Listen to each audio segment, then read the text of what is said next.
dalam kelompok, ya kan, yang sudah kita tentukan kemarin. Ada yang masih ingat nggak apa itu mutasi? Ada yang tahu? Masih ingat? Contohnya aja gitu, yang kalian lihat di kehidupan kalian sehari-hari. Dari ya albino ya. Albino itu apa sih? Ada yang tahu?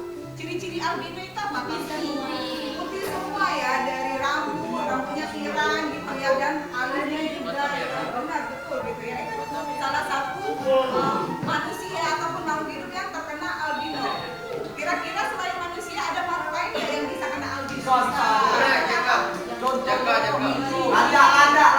Ada ya, ada juga kan yang warna putih ya.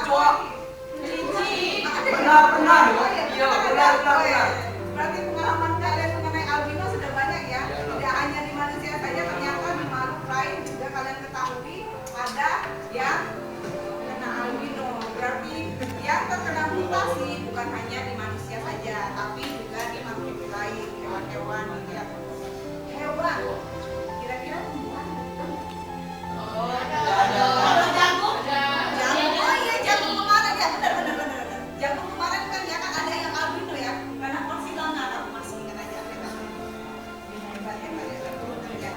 Kalian sudah duduk dalam kelompok, kita akan belajar dengan cara problem based learning. Di sini problem based learning yaitu bagaimana kalian mencari jawaban dari masalah yang Umi berikan. Masalah tersebut adalah mutasi, ya kan? Di sana ada TTS, di ELKPD ada UTS, ada di LKPD itu ada tugas-tugas yang harus kalian selesaikan gitu ya. Dan masalah-masalah tersebut kata Umi kemarin kalian sudah mencarinya boleh lewat buku sumber belajarnya atau dengan web. Karena kan kita menggunakan teknologi di sini kan. Kita menggunakan ELKPD di sini untuk menggantikan kertas. Biasanya kan pakai kertas ya, digantikan gitu ya. Sekarang Umi mencoba menggunakan ELKPD dan ternyata hasil kalian bisa menggunakan ELKPD ini melalui handphone dengan baik gitu ya. Nah, sekarang adalah pembuktian dari hasil pencarian penelusuran kalian, bagaimana dari jawaban kalian, apakah mencapai masalah tersebut yang Umi berikan ke kalian ya. Para pemimpin dunia ingin maju duluan? Belum, ladies first suami. Hari ini kita akan melakukan presentasi dari hasil diskusi. Assalamualaikum warahmatullahi wabarakatuh.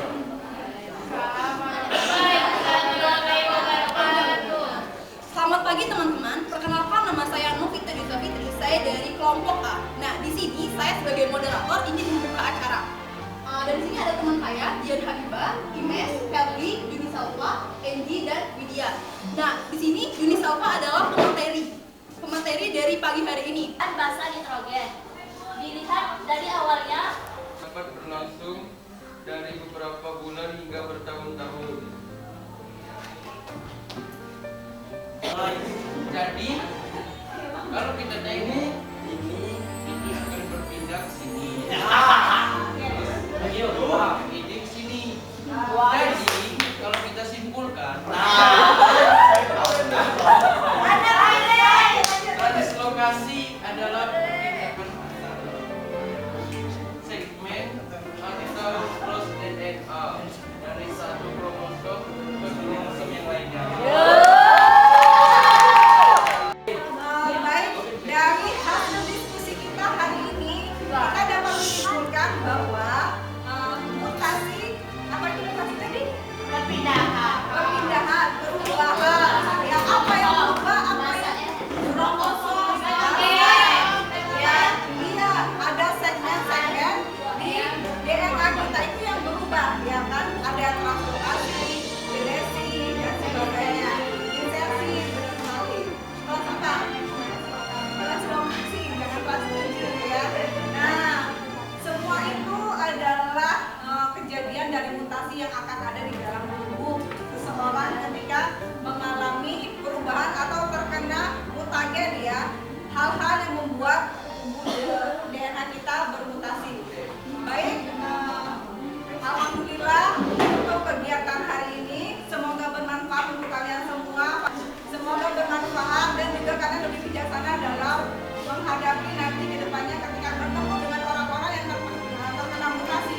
Assalamualaikum warahmatullahi wabarakatuh.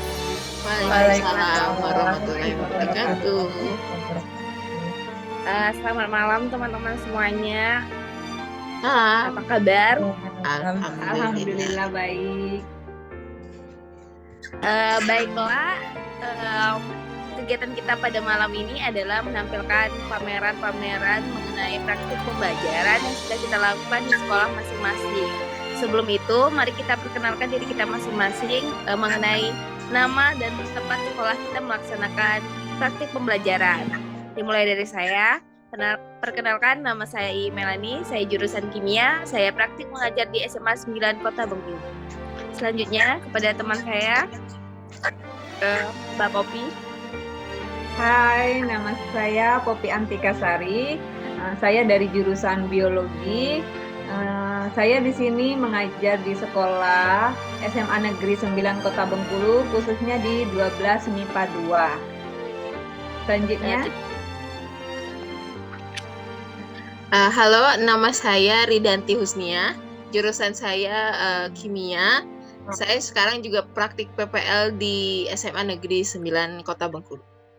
Oke, selanjutnya dengan Saudara Dora. Halo, nama saya Dora Fadila Putri. Saya dari jurusan biologi. Saya mengajar di PPL di SMA Negeri 4 Kota Bengkulu, tepatnya di kelas 12 MIPA 2. Selanjutnya, Saudari Rizka. Baik, terima kasih. Assalamualaikum warahmatullahi wabarakatuh. Perkenalkan, saya Rizka Delvina Safitri. Saya sekarang mahasiswa PPG Prajabatan 2022-2023. Saya sedang mengampu PPL 1 di SMAN 7 Kota Bengkulu dengan ditugaskan mengajar pada kelas 11 MIPA 4. Baiklah, itu saja perkenalan singkat kita pada malam hari ini. Adapun kegiatan kita yaitu mengenai pameran pembelajaran yang mungkin ini akan disampaikan oleh teman kita yaitu Popi Antikasari. Ada Mbak Popi, dipersilakan. Baik, terima kasih atas waktu dan kesempatannya. Di sini saya akan menceritakan pengalaman saya mengenai kegiatan praktik pembelajaran lapangan 1 di SMA Negeri 9 Kota Bengkulu, khususnya di kelas 12 MIPA 2. Di sini saya mengambil mata pelajaran atau materi pokok mengenai mutasi di 1 kali pertemuan 2 kali 35 menit karena mengikuti waktu ketika masa pandemi kemarin. Jadi karena peraturannya belum diubah, untuk sementara masih di 35 menit. Jadi 1 kali pertemuan itu 35 menit, sedangkan alokasi waktu setiap minggunya itu ada 2 kali pertemuan, dan 1 kali pertemuan itu ada 2 kali 35 menit. Nah, di sini di materi pokok mengenai mutasi yang menjadi kompetensi dasar dan juga indikator yang saya ambil yaitu menganalisis peristiwa mutasi pada makhluk hidup, di mana indikatornya menjelaskan proses mutasi pada makhluk hidup, membandingkan macam-macam mutasi, menganalisis mutagen dan pengaruh mutasi pada manusia, kemudian menyajikan data hasil eksplorasi peristiwa mutasi yang menyebabkan variasi dan kelainan sifat pada makhluk hidup, kemudian indikatornya menyajikan data hasil eksplorasi peristiwa mutasi yang menyebabkan variasi dan kelainan pada makhluk hidup. Adapun tujuan pembelajaran yaitu karena di sini saya ingin menggunakan media teknologi elektronik yaitu LKPD-nya dari Flipbuilder, maka di sini saya membagikan kepada para siswa ketika melakukan diskusi pada waktu saya melaksanakan kegiatan pembelajaran.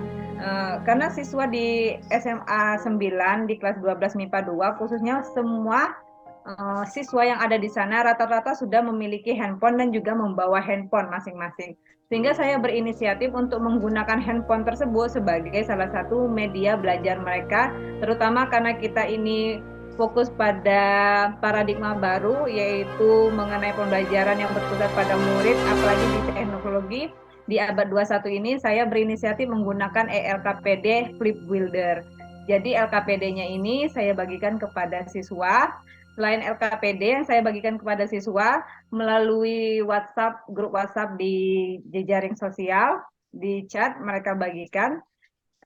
Saya juga membagikan PPT-nya dan juga link video yang sudah saya bagikan ke masing-masing peserta didik gitu. Sehingga ketika saya dalam pembelajaran, saya menggunakan media teknologi tersebut yaitu handphone untuk melakukan kegiatan pembelajaran. Selain itu untuk melakukan PPT, melihat video dan juga ELKPD, di sana juga ketika diskusi mereka diizinkan untuk mencari sumber lain selain di buku. Karena buku itu kan mereka dapat dari sekolah, sedangkan tidak semua murid mendapatkan buku dari sekolah, sehingga saya memberi izin kepada mereka untuk dapat menelusur atau mencari bahan materi narasumber dari berbagai sumber dengan melakukan penelusuran di website, terutama website-website terpercaya. Kalau saya tekankan di Google Scholar, bukan di tempat akun-akun yang abal-abal gitu. Jadi saya tekankan kepada murid-murid untuk melihat data-data maupun materi untuk literasi dari Google Scholar. Nah, selanjutnya adapun model pembelajaran yang saya kan di dalam pembelajaran saya itu menggunakan problem based learning. Nah, ketika saya memberikan LKPD kepada mereka, mereka sudah berada di dalam satu kelompok gitu. Sehingga ketika mereka sudah berada dalam satu kelompok dan juga kelompoknya itu ditentukan sebelum pembelajaran dimulai. Jadi ketika mereka sudah waktunya masuk untuk pembelajaran biologi, mereka sudah duduk di mejanya mereka masing-masing. Itu salah satu cara saya agar menghemat waktuku agar tidak overtime gitu. Jadi tidak ada lagi ketika di jam pelajaran mereka pindah ke grup mereka masing-masing. Karena itu membutuhkan waktu yang lama, sedangkan kita tahu bahwa waktu yang SMA ini miliki itu hanya 35 menit. Nah, kemudian dari problem based learning, dari diskusi yang sudah mereka lakukan, mereka mencari jawaban dari permasalahan yang ada di ELKPD. Awalnya mereka bingung bagaimana cara menggunakan ELKPD karena ini bagi mereka baru menggunakan LKPD dari handphone gitu. Jadi mereka membaca dan melihat kegiatan diskusi mereka melalui handphone gitu. Tapi karena itu handphone, jadi mereka yang sudah terbiasa memegangnya gitu, untuk melihatnya jadi terbiasa saja gitu. Jadi mereka sudah sangat paham untuk bagaimana sih cara melakukan kegiatan menggunakan handphone dan juga teknologi-teknologi tersebut. Selanjutnya pada media pembelajaran yang seperti saya utarakan tadi, saya menggunakan PPT, ELKPD, yang saya bagikan linknya itu melalui grup WhatsApp gitu. Nah, bagaimana sih kalau dilihat dari kompetensi awal kegiatan pembelajaran ketika para siswa itu masuk di dalam pembelajaran gitu? Karena sebelumnya sudah saya peringatkan kepada murid untuk membaca sebelum kegiatan pembelajaran biologi. Jadi saya selalu mengingatkan mereka ketika belajar biologi, Ibu mohon malamnya untuk kalian membaca sedikitnya itu berapa lembar atau 3 lembar gitu. Sehingga ketika mereka masuk, ketika ditanya, itu mereka memiliki pengetahuan awal. Dan ternyata itu mereka respon dengan sangat baik. Sehingga ketika terjadi di pertemuan awal ataupun di apersepsinya kita menanyakan hal-hal yang berkaitan dengan materi yang akan kita ajarkan hari ini, yang kita kaitkan dengan waktu kemarin, itu mereka dapat mengimbangi, dapat menerima dan juga menjawab dengan baik. Terus juga untuk ketercapaian hasil belajar, mungkin karena materi ini cukup sulit gitu, jadi nggak sampai 100% mereka dapat mencapai hasil belajar gitu. Karena saya pun menyadari bahwa materi mutasi ini agak rumit ketika masuk ke dalam soal. Jadi mungkin hampir hanya 75% saja yang berhasil dalam ketercapaian kompetensi pembelajaran gitu untuk kegiatan pembelajaran di materi ataupun topik mutasi.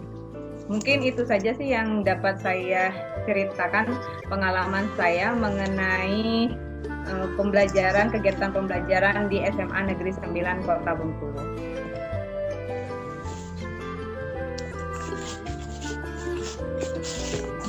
Mohon maaf Mbak Iim, suaranya tidak ada. Oh, mohon maaf. Terima kasih kepada Mbak Popi yang telah memaparkan pembelajaran yang telah dilakukan di SMA 9, tepatnya kelas MIPA 2 ya.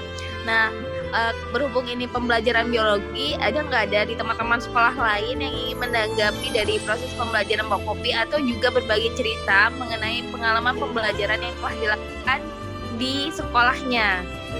Atau Saudara Rizka atau Mbak Dora? Baik, apakah saya boleh membagikan cerita atau pengalaman saya mengenai implementasi pembelajaran di sekolah? Terima kasih kepada moderator. Jadi saya menanggapi dari pengalaman Mbak Popi tadi sebelumnya mengatakan bahwa ada beberapa aspek yang diperhatikan dalam proses implementasi di sekolah melalui media pembelajaran, bahan pembelajaran yang digunakan, maupun metode dan modelnya. Nah, sama seperti Mbak Popi ya, bahwa diketahui sekarang ini anak-anak sudah begitu canggih, bahkan pengetahuan di bidang literasi teknologi itu mereka lebih melampaui kita sebagai calon guru atau sebagai seorang guru. Nah, oleh sebab itulah saya juga memanfaatkan teknologi itu untuk melakukan proses pembelajaran sehingga proses pembelajaran itu menjadi lebih efektif. Nah, tadi saya mendengar bahwa Mbak Popi bilang ada beberapa kendala seperti ketercapaian yang tidak tercapai sebanyak 100% ya. Pada dasarnya sih memang kita dituntut untuk mencapai 100% itu, tapi untuk implementasi di lapangan, maka ketercapaian 100% itu sangatlah sulit. Saya hanya ingin menyarankan bahwa bagaimana dalam proses pembelajaran kita menggunakan beberapa penggabungan model dalam implementasi pembelajaran. Seperti saya, mungkin ini berbeda materi dan berbeda tingkat kelas, tapi siapa tahu yang dapat membantu teman-teman yang lain dengan melakukan bermain peran dalam proses pembelajaran. Jadi tetap dengan menggunakan PBL ya, model PBL, problem based learning, namun pembahasan dari base kasusnya itu tidak hanya serta-merta dengan diskusi biasa, karena kadang peserta didik itu sudah bosan dan muak gitu. Setiap kali kita masuk, kita selalu memberikan lembar LKPD atau elektronik LKPD dengan kegiatan diskusi terus, sehingga mereka motivasi pembelajarannya menjadi menurun. Nah, kemarin saya sudah mencoba bersama rekan saya di PPL 1 ya. Nah, kami itu menerapkan proses bermain peran. Jadi dalam sistem respirasi pada manusia, khususnya submateri gangguan sistem pernafasan, kami menjadikan kelompok ya, masing-masing kelompok itu membuat nama kliniknya, dan anggota kelompok itu ada yang menjadi seorang dokter, ada yang menjadi seorang perawat, dan ada juga yang menjadi seorang si pasien. Jadi masalahnya seorang pasien ini memberikan nama dari gangguan sistem respirasi tersebut kepada rekannya si dokter tanpa memberitahu nih nama penyakit itu apa. Dia hanya memaparkan gejalanya, misalnya asma. Dia hanya boleh memaparkan gejala-gejala asma yang biasa diderita dengan seorang penyakit asma. Nah, nanti dipresentasikanlah hasil diskusi itu sehingga peserta didik tidak selalu kita dorong menggunakan sumber belajar di buku dan lain sebagainya, tapi dia termotivasi karena itu tantangan nih, aku sebagai dokter spesialis gitu kan, paru-paru. Jadi dengan hal itu dia mencari di internet. Jadi kami melihatnya tingkat motivasi dan semangat berdiskusi antar kelompok itu akan semakin tinggi gitu, dan itu menjadi suatu inovasi terbarukan juga itu untuk dalam proses pembelajaran biologi, dan mereka lebih enjoy dan lebih merasa senang dalam proses pembelajarannya. Mungkin seperti itu dari saya yang sudah saya implementasikan di SMA 7 ya. Semoga itu bisa membantu rekan-rekan yang lain barangkali, dan boleh ada tambahan yang lain. Saya kembalikan dulu terlebih dahulu kepada moderator. Terima kasih kepada Saudari Rizka yang telah berbagi pengalaman dengan cara yang menurut saya kreatif dan inovatif. Kalau Mbak Popi tadi menekankan pada teknologi dan Saudari Rizka menekankan pada bagaimana cara menarik perhatian dan motivasi dari peserta didik itu sendiri. Nah, ada lagi teman-teman yang ingin menanggapi atau malah bertanya lagi nih kepada teman, saling berbagi cerita. Ada nggak yang mau pelaksanaannya? Oh ya, Mbak Ridanti mau? Jadi di sini tadi kan si Poppy sama Rizka ya, itu kan bilangnya mereka pelajarannya discovery learning kan ya dengan PBL. Nah terus kalau yang si Rizka tadi dia menekankan ada bermain perannya. Nah sekarang saya cuma mau tanya, kalau pada Poppy kemarin pada pembelajarannya asesmennya yang dilaksanakannya gimana? Mungkin itu yang saya mau tanya aja. Baik, moderator saya izin langsung jawab ya. Ya. Mengenai asesmen yang saya berikan kepada peserta didik itu ada yang pre-test dan juga post-test. Pre-test itu pertama ingin mengetahui kemampuan awal mereka yang sehingga saya tahu bahwa ini tercapai atau belum dari tujuan pembelajaran, dan juga post-test itu saya berikan di akhir pembelajaran berupa pilihan ganda dan juga esai. Nah, selain untuk kognitifnya, di penilaian kognitifnya saya juga menilai di segi afektif dan juga psikomotorik. Di segi afektif sama psikomotorik, karena kan di sini kita bukan yang praktikum ya, tapi di sini kita unjuk penampilan karena mereka akan melakukan presentasi dan juga dinilai dari mana sih kegiatan mereka ketika mereka melakukan diskusi gitu. Jadi ketika di penilaian psikomotorik, di penilaian unjuk kerja pada saat presentasi yang saya nilai itu ada beberapa, yaitu kesiapan melaksanakan presentasinya, terus kreativitasnya, di mana di sini si peserta didik maupun yang ditanya dan bertanya menjawab pertanyaan yang datang ke kelompok dan memberi tanggapan dengan baik, kemudian dia membantu menjawab teman yang lain dalam kelompok untuk menjawab sebuah pertanyaan. Kemudian kefasihan ketika presentasi, apakah anak ini nih mampu untuk mengatakan atau mengurutkan setiap pertanyaan ataupun jawaban ataupun juga presentasi yang akan mereka lakukan itu harus urut, fasih, lancar, tenang, teratur dan juga tertata dalam melakukan presentasi. Kemudian juga ada proses di mana di sini mereka melakukan diskusi dalam kelompok aktif, terus juga memiliki jiwa kepemimpinan, bersungguh-sungguh dalam menjalankan presentasi, mempertahankan jawaban dengan bijaksana. Jadi di sini tidak hanya psikomotorik dan kognitif saja, tapi juga ada penilaian sikapnya.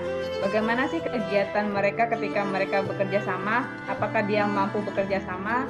Apakah mereka aktif? Apa mampu mengamati dengan baik juga mengemukakan pendapat dengan baik. Jadi ada 3 penilaian yang saya berikan di sini, yaitu afektif, psikomotorik dan juga kognitif.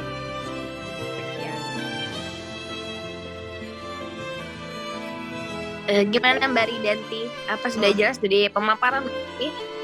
Sudah sangat jelas ya. Berarti asesmennya bukan hanya kognitif, ada afektifnya juga dan psikomotoriknya juga. Jadi sudah lengkap. Oke. Terima kasih. Ada lagi yang mau berdiskusi? Izin moderator. Oh iya Mbak Dora. Saya mau menanggapi yang dari saudari Rizka tadi.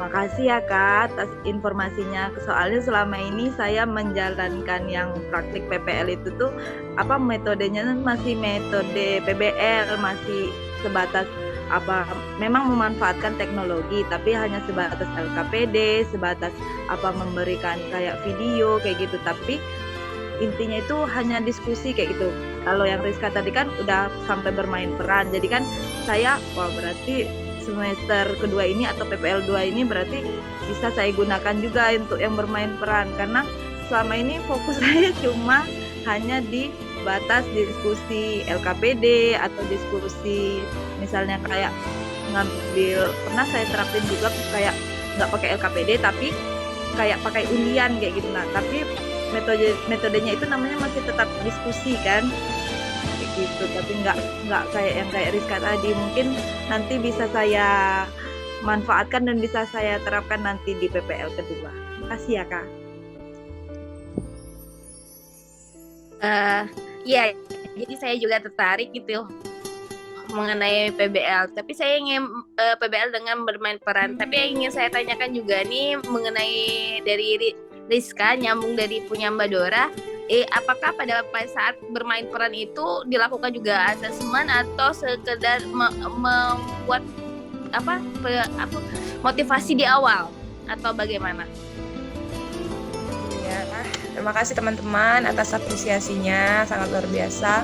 Jadi mengenai pertanyaan Mbak Iin tadi, saya selama proses bermain peran ya, diskusi bermain peran itu saya melakukan beberapa asesmen, terutama ada satu asesmen formatif yang selama itu saya lakukan dari mulai awal pembelajaran sampai dengan akhir mereka dapat menghasilkan presentasi ya dari diagnosis gangguan penyakit yang telah teman mereka konsultasikan.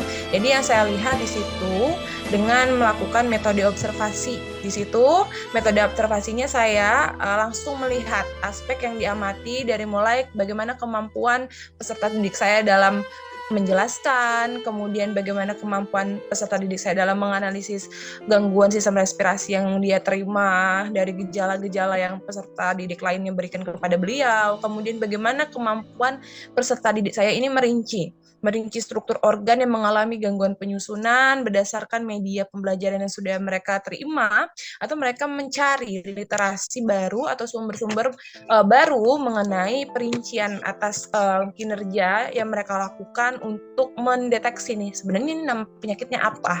Dan ada lagi kemampuan terakhir, yaitu ada kemampuan memberikan contoh. Jadi nanti kemampuan memberikan contoh ini saya lihat pada peserta didik yang berperan sebagai perawat. Jadi dia yang berperan sebagai perawat itu memberikan kalau kita bilangnya itu penanggulangan. Kamu tadi sudah didiagnosis ya sama dokter bahwa penyakitmu adalah asma, maka ketika kamu sudah punya penyakit asma, kamu nggak boleh merokok lagi gitu. Contohnya gimana Bu, kalau saya masih merokok? Seperti itu kan mereka mengobrol. Contohnya Bapak tidak boleh bergabung dengan teman-teman yang suka merokok atau mengurangi asap rokok di area rumah. Seperti itu. Jadi selama proses diskusi berlangsung saya tetap mengamati, dan pada akhir proses diskusi saya tetap memantau ya. Lembar LKPD tetap saya berikan juga dengan hasil diagnosis mereka, kesimpulan, hipotesis awal, hipotesis akhir, analisis dan penjelasan serta hasil diagnosa dari penyakit yang telah mereka lakukan. Seperti itu. Semoga bisa menjawab pertanyaan Mbak Iim. Terima kasih, itu sudah menjawab dari pertanyaan saya. Bagaimana, ada lagi yang mau ditanggapi atau berbagi cerita, berbagi pengalaman?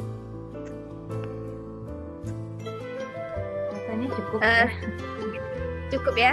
Sepertinya tidak. Inilah pameran kita mengenai pembelajaran di berbagai sekolah dengan mata pelajaran biologi yang dapat menginspirasi dari kita semua bagaimana melaksanakan pembelajaran ke depannya. Terima kasih kepada Mbak Poppy dan Rizka yang telah memaparkan hasil pameran pembelajaran yang telah mereka lakukan. Semoga pembelajaran ini dapat kita ambil sesuatu yang baiknya sehingga mampu meningkatkan kualitas pembelajaran setelah ini ya. Sekian dari saya, moderator. Saya akhiri. Wassalamualaikum warahmatullahi wabarakatuh. Waalaikumsalam warahmatullahi wabarakatuh.